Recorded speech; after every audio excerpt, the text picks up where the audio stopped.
God, whatever your will is. It was just kind of scary because you want to make the team, but I didn't put any expectation on it. And I think that helped me run as free and with joy. Is that when you wanted to start your move there? About 250, 300? Well, I think the difference between me this year and last year is that I've just been more aware. Like, I've cut distractions. I haven't been on social media as much. I think that's just increased my awareness. It just helps me go into races without any other expectation but just to run. So when I went out there, I knew I had to run. I knew it was a great field, and I knew that it was going to be fast, and I didn't want to be afraid.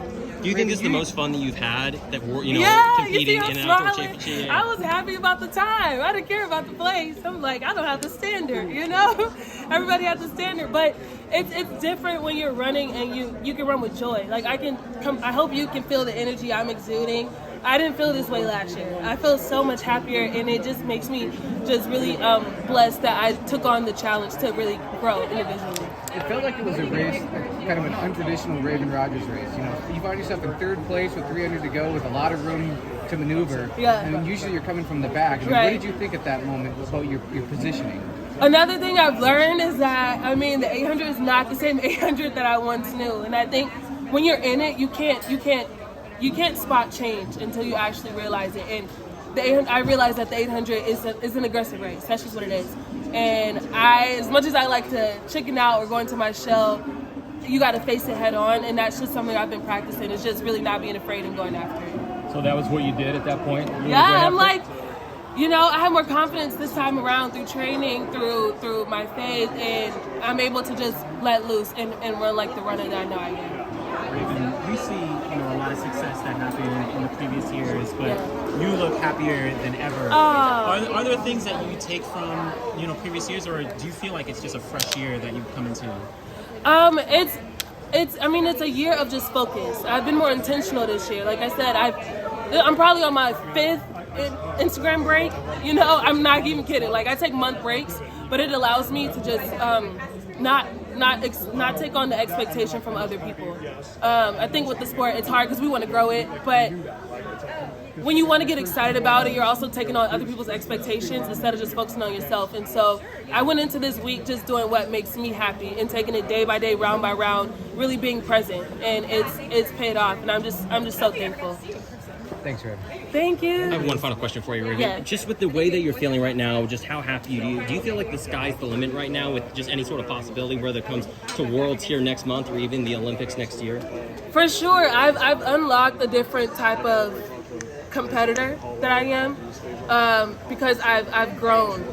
I instead of running from competition, I have taken on a more bold approach to really stepping up to the line and really giving it my all. I think before I'd like to do what was natural or try to, catch or whatever. But, you can't do that anymore. You got to run. And I think that the level of competition, this 800 is only getting faster. The field out there was incredible.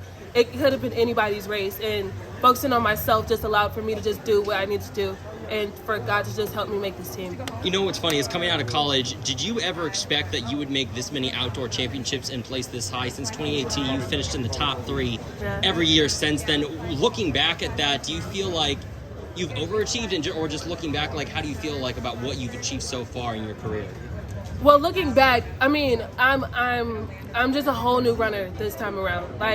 Like before, I was running, and the goal was to make teams, of course, and do what I need to do. But it's more fulfilling when you are doing it for a purpose, and increasing my faith in God and having that be. I can go out there and line up and be like, I don't know what you're gonna do, but make the team or not, any scenario, and be comfortable with that is a different level of peace. I feel like you can't pay for that, and I was going into this race with accepting of any outcome, and I'm just very happy, and I think it's intentional and purposeful for me to be running in Budapest, so I'm looking forward to it. So what was the podcast you listened to this morning before the race, though? Oh, so they have chapel at the hotel with Athletes in Action, and it was mainly just all of us we left the conversation saying, just have fun.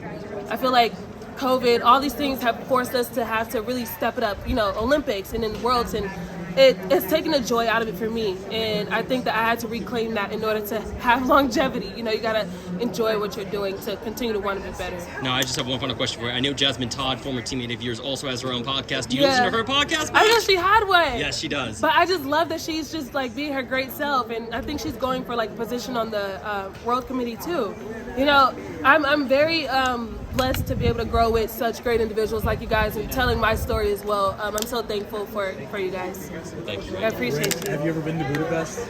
I ran at a smaller meet that was in Hungary. Do you ever try the local cuisine of the countries that you compete in? No. I was gonna say, when you're in Budapest, chicken paprikash. What is that? It's chicken with this paprika they make. Okay. It's very chicken paprikash. Okay, chicken paprikash. I tip to you. Okay, chicken paprikash. I hope I said that right. Yes. Thank you so much. Thank you. Thank you, Thanks. Raevyn.